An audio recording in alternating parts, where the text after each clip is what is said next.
Hello friends, আমি সালমা। আপনাদের সকলকে আপনাদের ফেভারিট চ্যানেল সালমাদা শেফে স্বাগত। আজ আমি আমার শাশুড়ি মার থেকে শেখা মুসুর ডালের বড়ি বাড়িতে তৈরি করার পদ্ধতি আপনাদের সঙ্গে শেয়ার করব। আমাদের বাঙালি বয়স্ক মহিলারা অনেকেই মুসুর ডালের বড়ি বাড়িতে তৈরি করে থাকেন, কিন্তু নতুন যারা রান্না শিখছেন তারা যাতে সহজে বাড়িতে বড়ি তৈরি করতে পারেন তাদের উদ্দেশ্যেই আমার আজকের এই এপিসোড। তো ফ্রেন্ডস, চলুন দেখে নিই কীভাবে চটজলদি মুসুর ডালের বড়িটা বানানো যায়। মুসুর ডাল নিয়েছি 150 গ্রাম। ডালটা আমি 2 ঘন্টা জলে ভিজিয়ে রেখেছিলাম।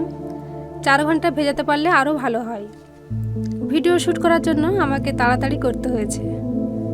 ডাল ভালোভাবে ভিজে গেলে মুখগুলো ছেড়ে যাবে আর ডালটা ফুলে একটু বড় হয়ে যাবে, বুঝবেন ডালটা পুরোপুরি ভিজে গেছে।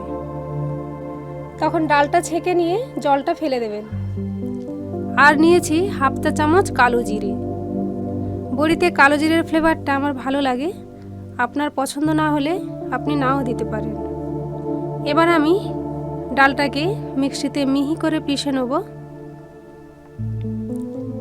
আমার শাশুড়ি মা ডালটা শিলনোড়াতে পিষতে পছন্দ করেন।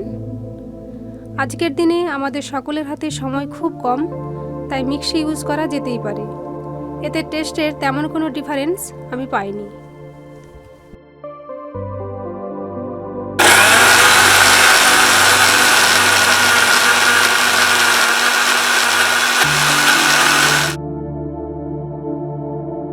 ডালটা একটু পিষে নিয়েছি। ডালটা একদম মসৃণ পেস্টের মতো করে নিতে হবে। তার জন্য 2 টেবিল চামচ মতো জল দিচ্ছি। শিলনোড়াতে পিষতে গেলেও অল্প অল্প জল দিয়েই মিহি করে পিষতে হয়।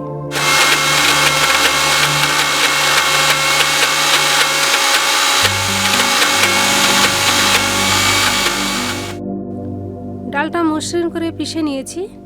মসৃণ করে পিষতে আমার মিনিট 2 লেগেছে। ডালের পেস্টটা একটা বড় বলে ট্রান্সফার করে নেব।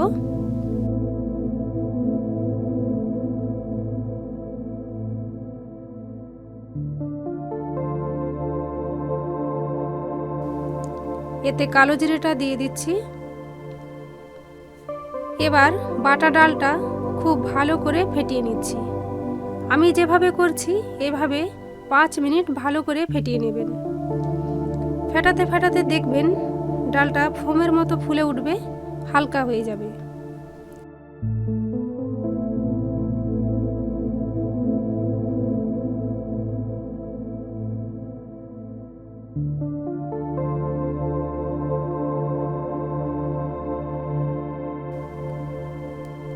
পাঁচ মিনিট হয়ে গেছে, আপনারা দেখতে পাচ্ছেন বাটা ডালটার টেক্সচার চেঞ্জ হয়ে গেছে। ডালটা ফুলে ডাবলের বেশি হয়ে গেছে। এবার আমি বড়িটা দিতে শুরু করব।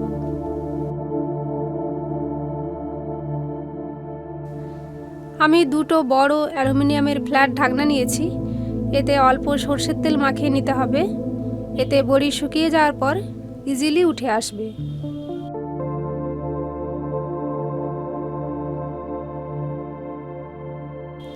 এবার হাতে অল্প অল্প করে বাটা ডালটা নিয়ে বড়ির শেপে বসিয়ে দিতে হবে। ডালের বড়ি যখন বানাবেন সকালে বানাবেন, কারণ বড়ি শুকোবার জন্য সারাদিনের পরিষ্কার রোদটা চাই।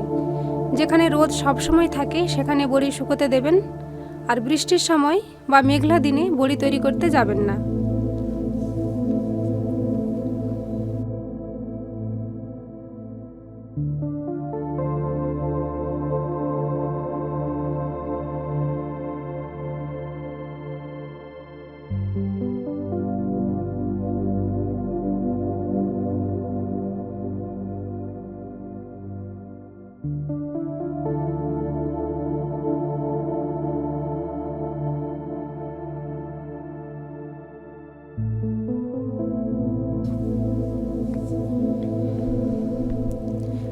আমার বড়ি দেওয়া কমপ্লিট। বড়িটাকে আমি সারাদিন রোদে শুকোতে দেবো।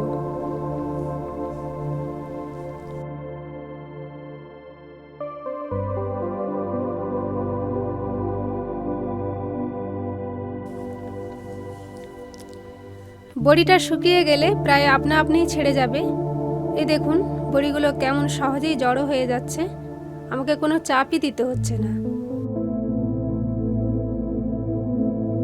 শুকনো বড়িটা একটা এয়ারটাইট কন্টেনারে ভরে রেখে দেবেন ও প্রয়োজন মতো ইউজ করবেন। বড়িটা রান্নার আগে তেলে ভেজে নেবেন।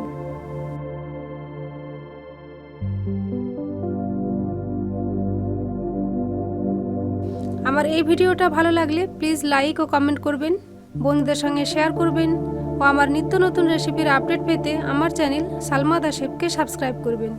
Thank you for watching and please keep watching Salma the chef. সকলে খুব ভালো থাকবেন। টাটা।